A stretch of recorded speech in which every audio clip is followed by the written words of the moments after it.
Hello everyone, welcome to the 5th edition of the Health Show here on Talk Hot Media. I am your host, Kumbaso. Female genital mutilation, FGM, is a non-medical practice that removes female genital organs. So our today's discussion is going to be based on the practice that almost all the African countries do have an impact on girls and women. A lot of people are scared of coming to the hospital. Lee Hunt once said that the groundwork of all happiness is good health. Health is an important part of our livelihood. With good health, man is capable of doing anything. I am Kumbaso.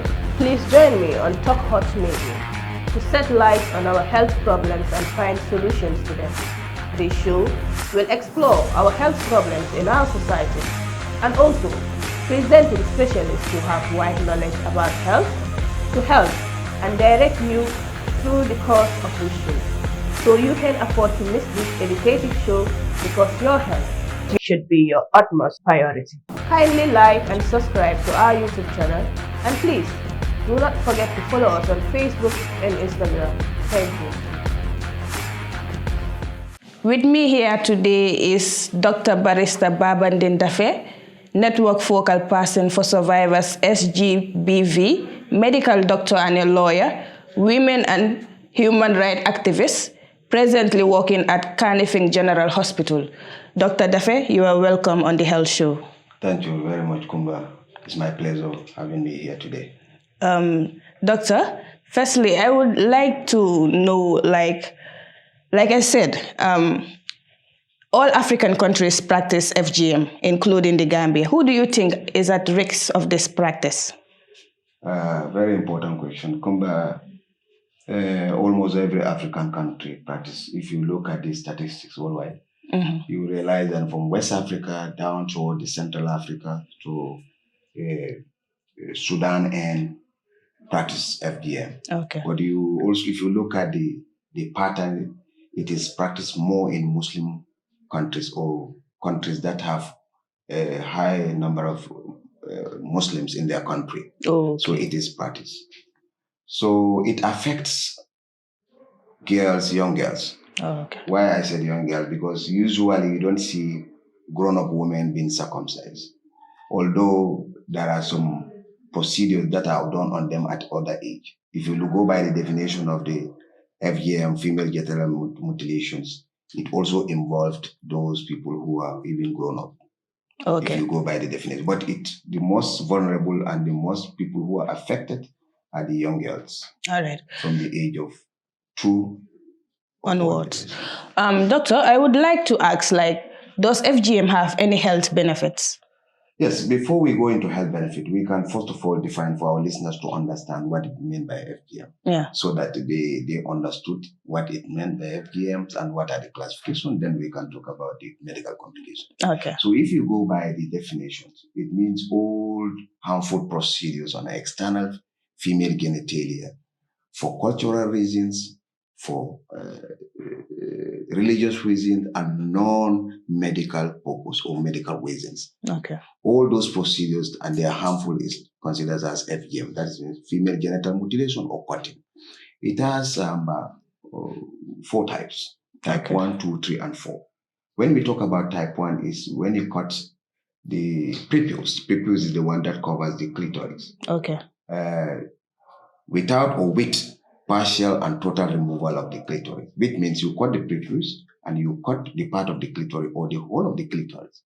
That clitoris is an organ on the external genitalia.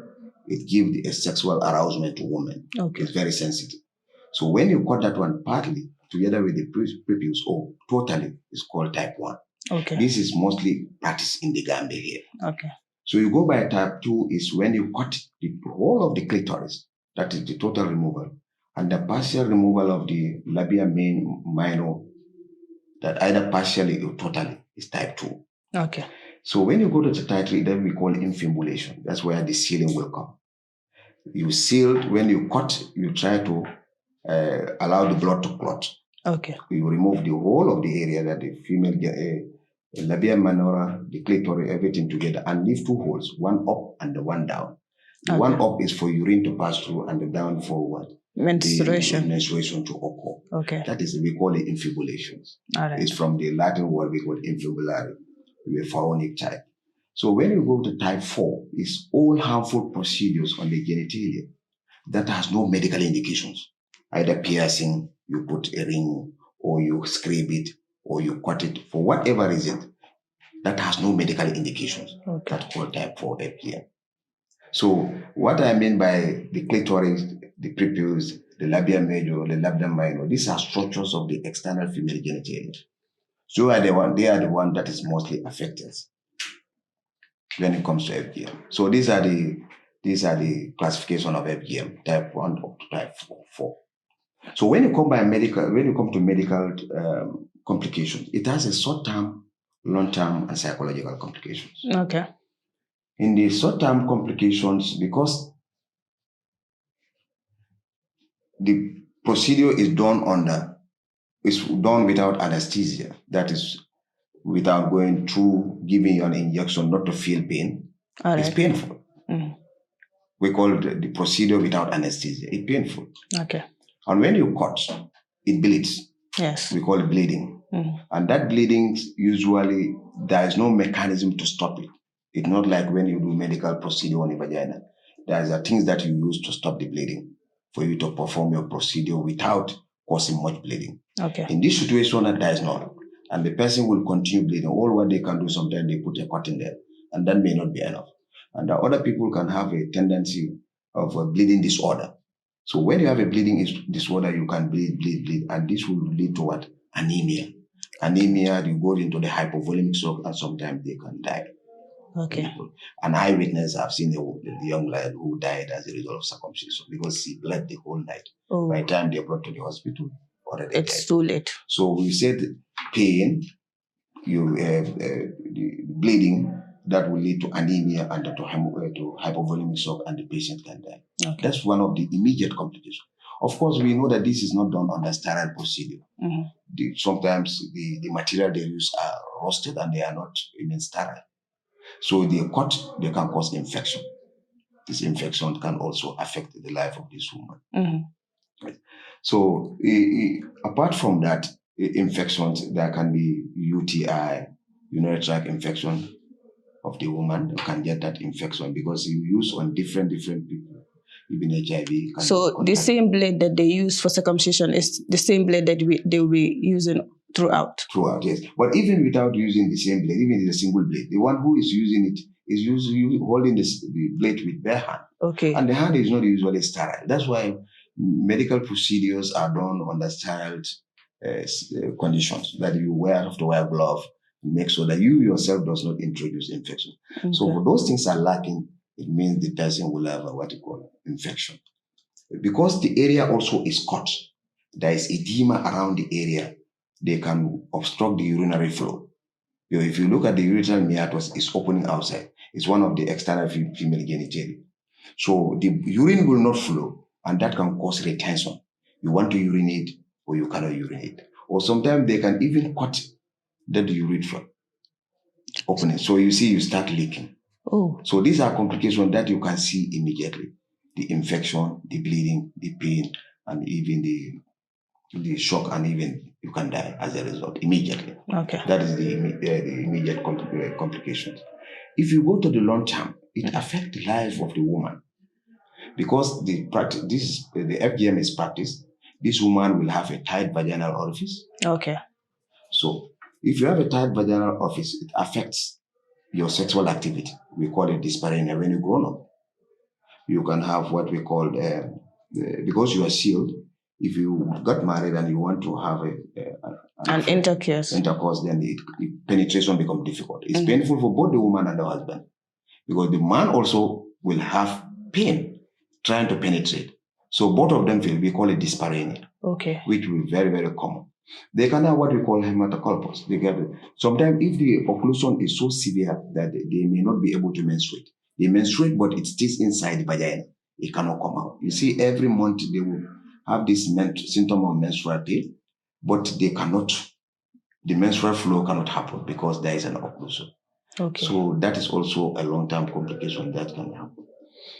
Also, we call abscess on the vulva because you cut the area and sometimes there is accumulation of blood. This blood can turn into pus.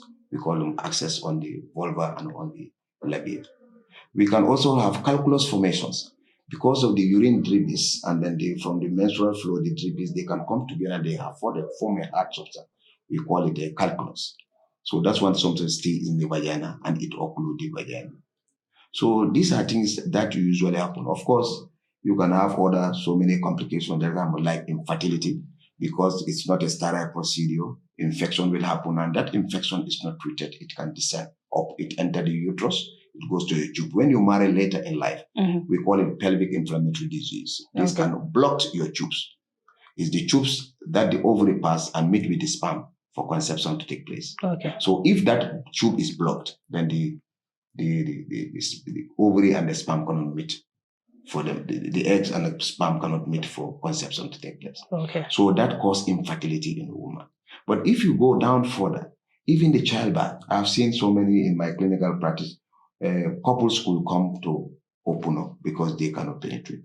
That also a pain again, you have to take them to the theater or put them on anesthesia to open up for them to have a sexual intercourse. And that also is a trouble for them.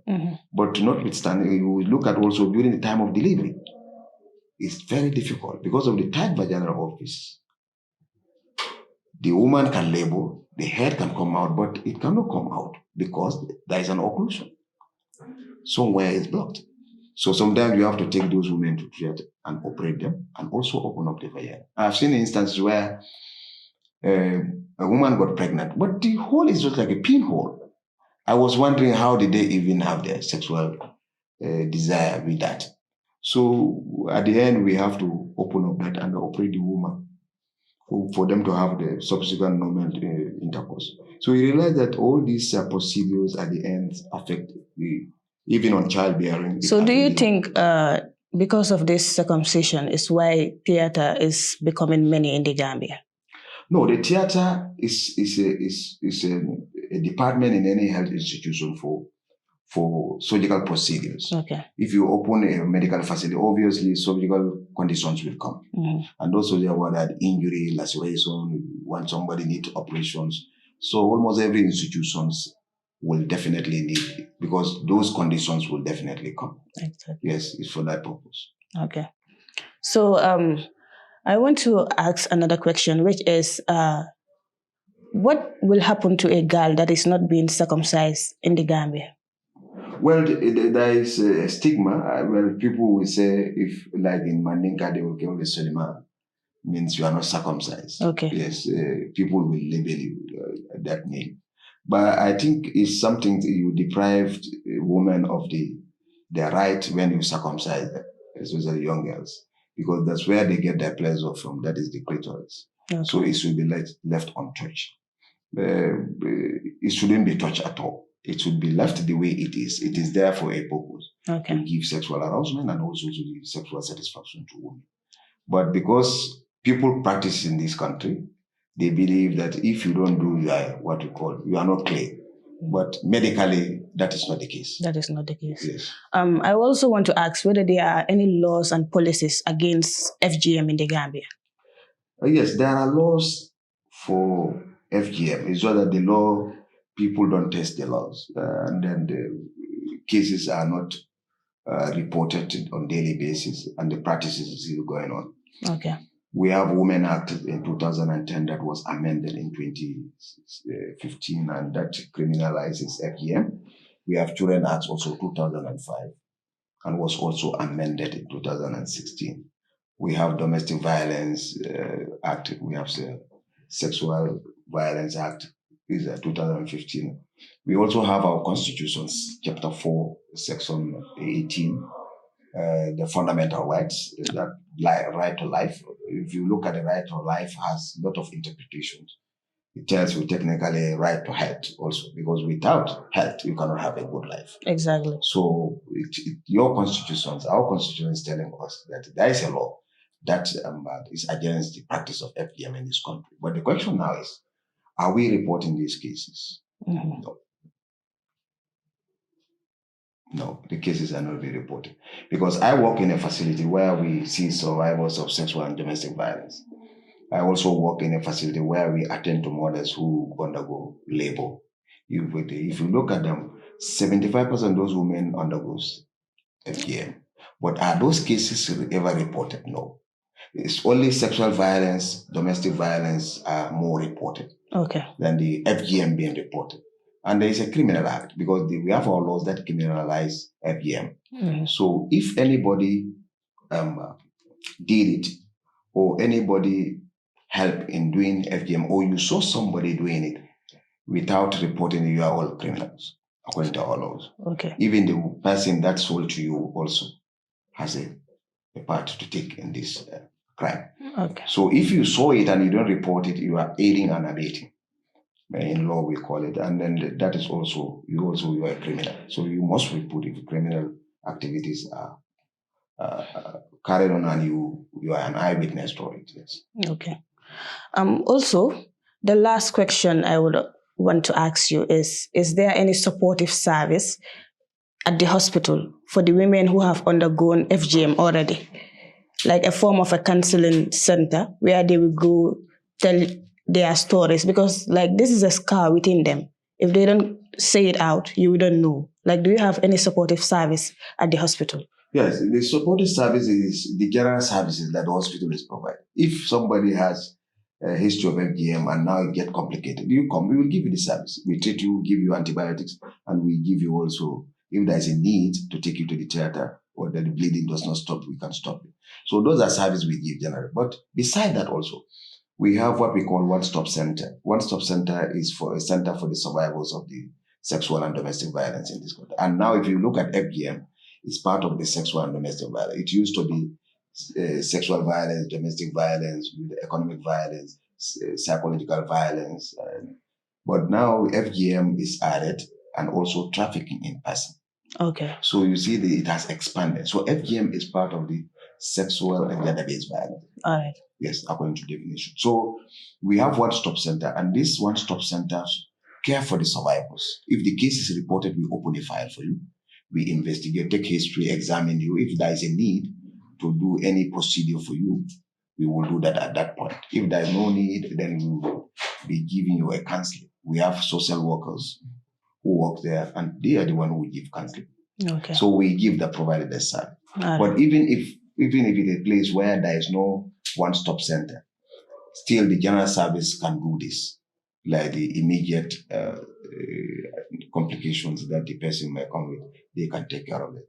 We have one-stop center all over the country. We have one in Banjul, that was Francis in the labor department of the hospital. We have one in Kanifing in Bundu, Rikama, Farafenye, Seo, Basi, Bansang, Buyam. All these have their one-stop center. Okay. Network Against Gender-Based Violence, in collaboration with its partners, we are able to UNFPA, UNDP, UNICEF, Action Aid, the Gambia, Amplified. We are able to open all these centers, in part also with government, of course, because they are in the government institution, and they were able to open these meetings, these places for services to be provided, specifically for the survivors of FGM, sexual and gender-based violence, which include FGM. Okay. As a lawyer and also as a medical doctor, what advice do you have for the general public and those that are practicing FGM secretly? My advice is anything on the female genitalia if any procedures to be done, it has a medical indication. It has to have a medical indication. Okay. Like there should be a medical reason why you want to do any procedure on the female. Otherwise, it should be left untouched. Okay. My advice to the public is to not to practice it, because they deprive young girls, these are kids who will grow up, of their sexual desires and satisfaction when they grow up. And also other difficulties that they may face, like the difficulty in menstruating and also the pain when they have a sexual intercourse, that is dyspareunia. So they are not helped. And if you go by statistics in our clinical practice, the number of people who get pregnant, because this is a belief that if you are not circumcised, you can easily get pregnant, or they are trying to control you. But if you go by the statistics, the people that we saw are pregnant outside the wedlock is more than is more frequent among those who are Circumcised than those who are not circumcised. So where is the Exactly. justification? So it is baseless. Baseless. So women genitalia is something that should be untouched. That should not be touched. And then if we're going to touch it, it has to have a medical indication. Okay. Yes. Viewers, to add on what Doctor said, I will just want to say that people do things not because they want to do wrong, but because that is all they have known and that is all they have seen. And I think now it's really necessary for us to talk to people one-on-one on daily basis that FGM is child abuse. FGM is violence against women and girls. FGM is sexual assault in the sense of controlling women for marriage.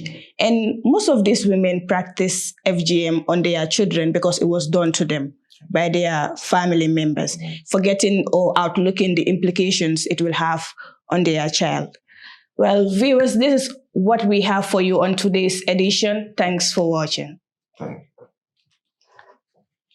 A lot of people are scared of coming to the hospital. Lee Horn once said that the groundwork of all happiness is good health. Health is an important part of our livelihood. With good health, man is capable of doing anything. I am Kumaso. Please join me on Talk Hot Media to set light on our health problems and find solutions to them.